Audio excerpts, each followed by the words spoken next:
Have you noticed the mounting craziness and the tension that has got the house of cards of our patriarchy in a dither as we're moving towards that tremendous turning point event? It comes this week with the lunar eclipse full moon in the sign of Aquarius, July 27th.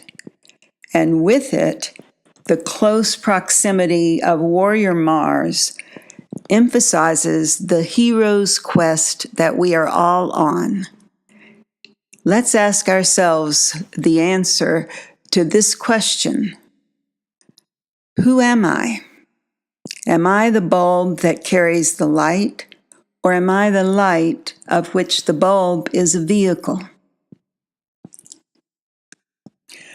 Welcome. I'm Judith Royal, archetypal astrologer, and this is your astrology weather forecast for the week of July 23rd to the 29th, 2018. That quote by Joseph Campbell, the wonderful philosopher, goes along with the question I've been putting before you, or rather the heavens have been putting before all of us, which is, why am I here? And I use that example from the old movie, What's It All About, Alfie? Because we really are right now coming to that building crescendo where we are definitely going to step forward and say, I know why I am here. I am here to bring the light. And indeed, this lunar eclipse full moon on the 27th vibrates numerology in Tarot to the number 9. And that is the card of the lantern bearer, the bringer of the light. And so here we go, because Aquarius is, of course, the great humanitarian. So the light we're going to shine even brighter this week is about not just equal rights, but equal people.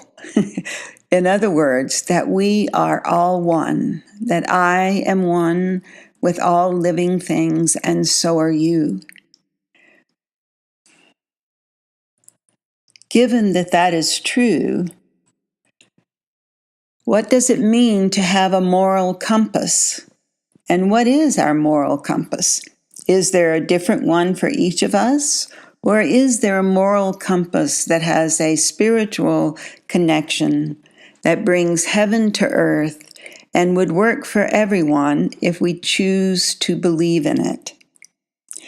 When I was a juvenile probation officer, I went to court with a lot of young girls. And in the beginning, naively, I would advise them just go in and tell the truth. But most often, when they did that, they were punished. So, after all, the law says if you admit to a wrongdoing, you're guilty. And make no mistake about it, guilt always calls for punishment. Or does it? I think that's only in the world of duality, in the world of us and them, that things like right and wrong appear to be a choice. Because if we were in fact separate and not joined, then I could have a different moral compass than you have. That seems to be the truth in the outer world, but it is not the real truth.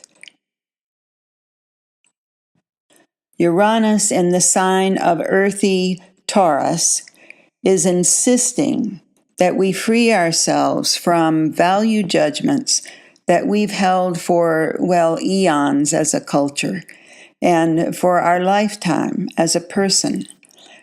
But some of these, probably all of them, really no longer serve us. Now we are being called to a sudden and unexpected shift in what we value. So this week, we not only have that lunar eclipse coming on Friday, we also have, along with it, an exact opposition of warrior Mars with the Leo sun. And to make things even more interesting, on Wednesday the 25th, Mercury will go retrograde. So those are the big themes for this week in your astrology. We are now halfway through the retrograde phase of warrior Mars, which is June 26th to August 27th. And that puts Mars in Aquarius on the day of the eclipse in an early 4 degrees of Aquarius. He was last at that degree on May 27th, 2018. So we're retracing our steps, and I think we're getting a do-over for what was undone or left behind when perhaps we had a fear at that time about acting on what we saw.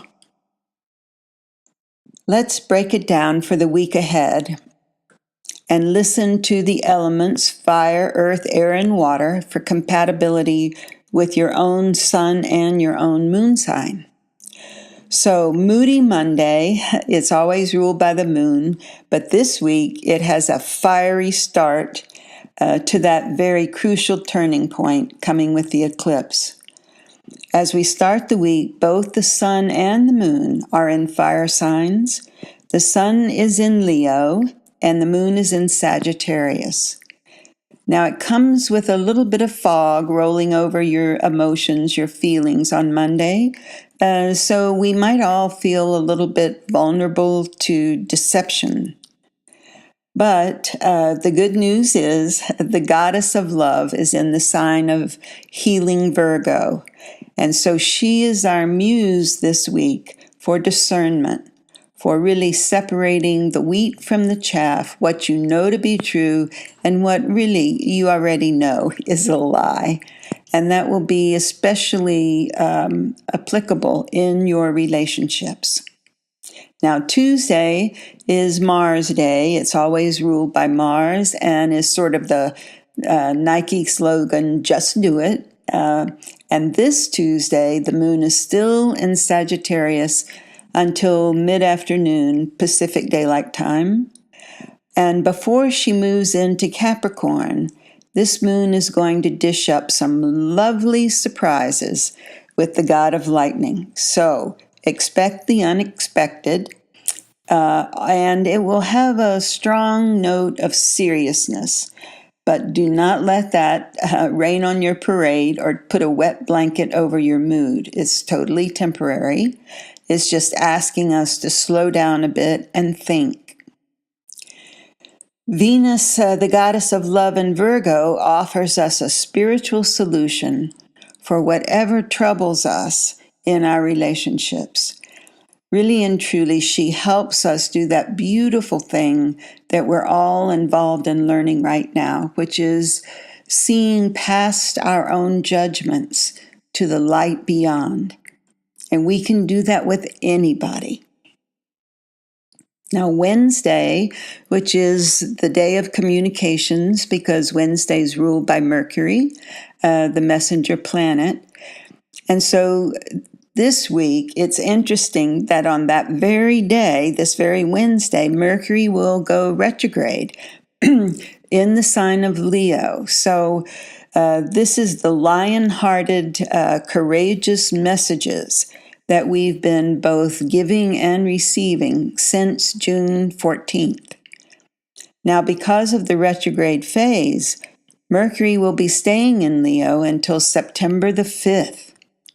So the retrograde phase in Leo begins now, this Wednesday, and extends until August 19th.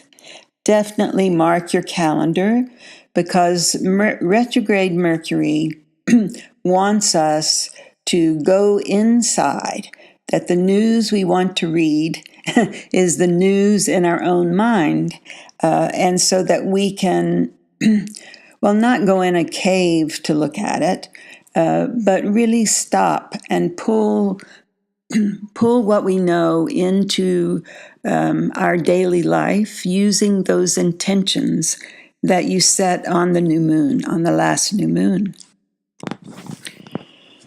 So Thursday is Jupiter's day. That's why we have Thanksgiving on Thursdays. It's the big day of the cornucopia from our archetypal Santa Claus.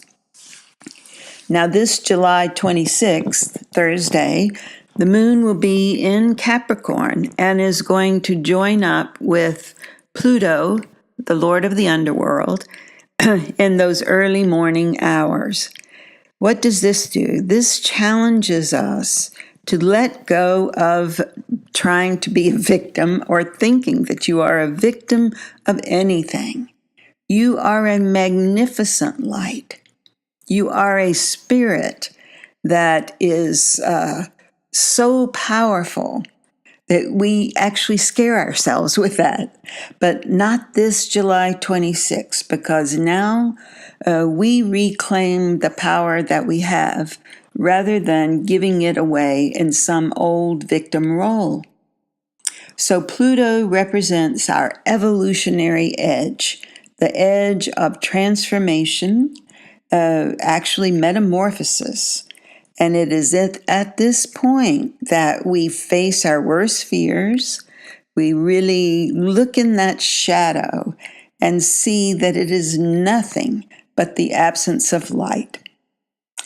And so now we have a wonderful, powerful opportunity to align ourselves with our divine mission as light bearers.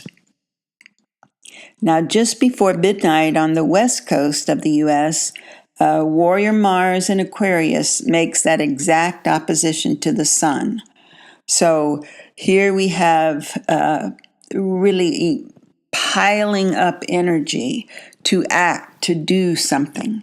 So all the frustrations you might have been feeling, for example, about what's happening on the world stage, now you're really going to see the one part you can play that is unique to you in changing the world. So watch.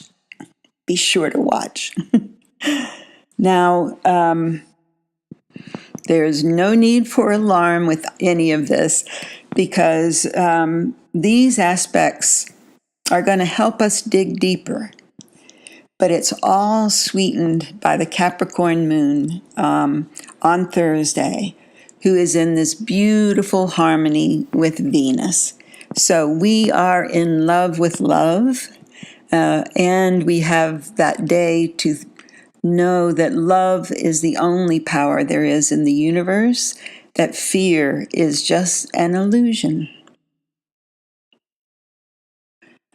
The wow day for the week then comes on Friday, the 27th, the day of the eclipse. And this day, I believe you are going to be feeling your love for someone very strongly. It holds the promise of evolutionary leaps in the way that we love.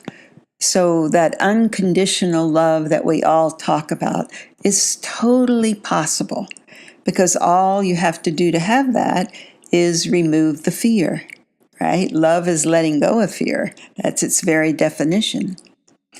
So we are going to see behind this, just like that building thunderstorm before we have the wonderful release and breakthrough, we're going to feel some restlessness and maybe some itchy irritability right before the eclipse, especially because the moon is going to be joining that warrior Mars, and that's going to happen around noon Pacific Daylight Time.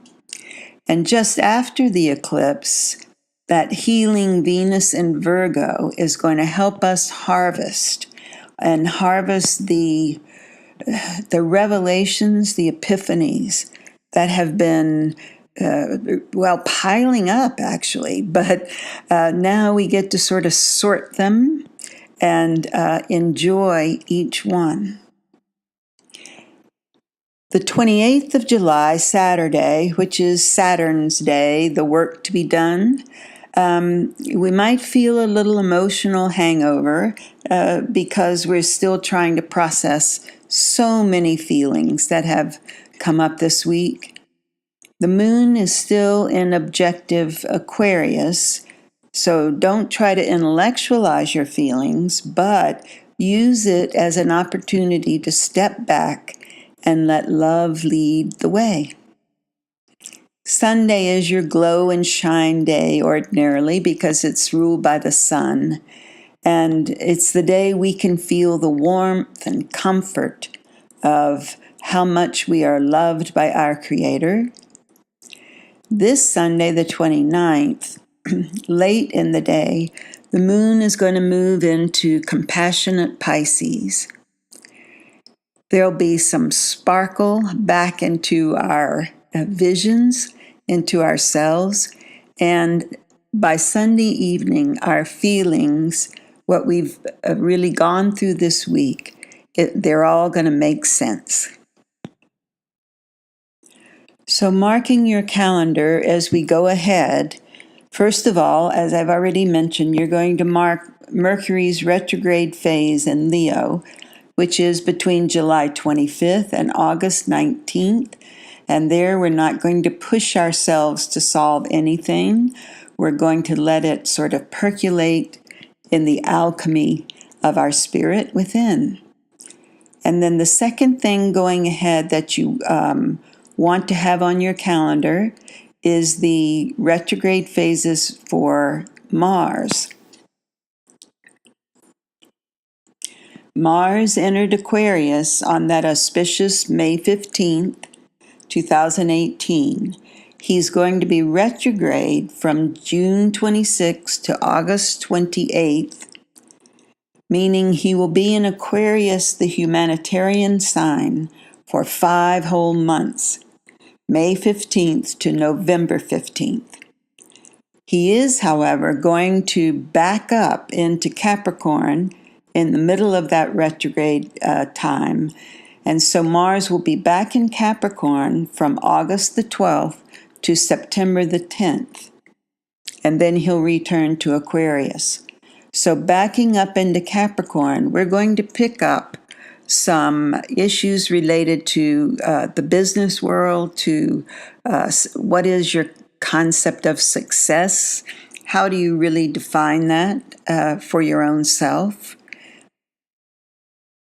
And the third thing to mark on your calendar is Jupiter, jovial, generous Jupiter, who comes in to lift our horizons. Now, Jupiter has been in Scorpio since October the 11th, 2017. So there are a lot happening behind the scenes, but believe me, Jupiter in Scorpio is the sign of the whistleblower. So that's what's going on back there. And he will be there through November the 9th, 2018. And that's when he'll move into his home sign of Sagittarius. And boy, if you have desires to be an evangelist for a meaningful moral compass for our world, that's what's going to happen when Jupiter gets to his home sign of Sagittarius. So, patience, grasshopper, that might be one of the things we can put on a magnet on our fridge because it will really pay off. And I'm going to add just one other, well, pretty far out item, but I think it's wonderful to put this in our eyes for the horizon ahead of us because it gives us hope, not just hope, but the knowledge that everything is going to work out in our best interests. And that is that Jupiter, after he finishes in Sagittarius, which will be November 3rd, 2019, and he will go into Capricorn. And then for that year of 2020, when those ophthalmologists have all said that phrase, by 2020 you can have 2020 vision.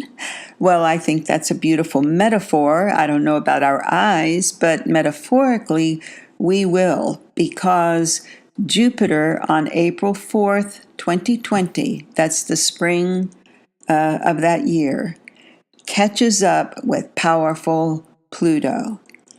Jupiter with Pluto is the gift of revelation. It's the gift of transformation. It is actual alchemy. Whatever we have had of base metals in our life, metaphorically, it all turns to gold. We know we are the light, of which the body is just a vehicle. Thanks for listening. Goodbye for now.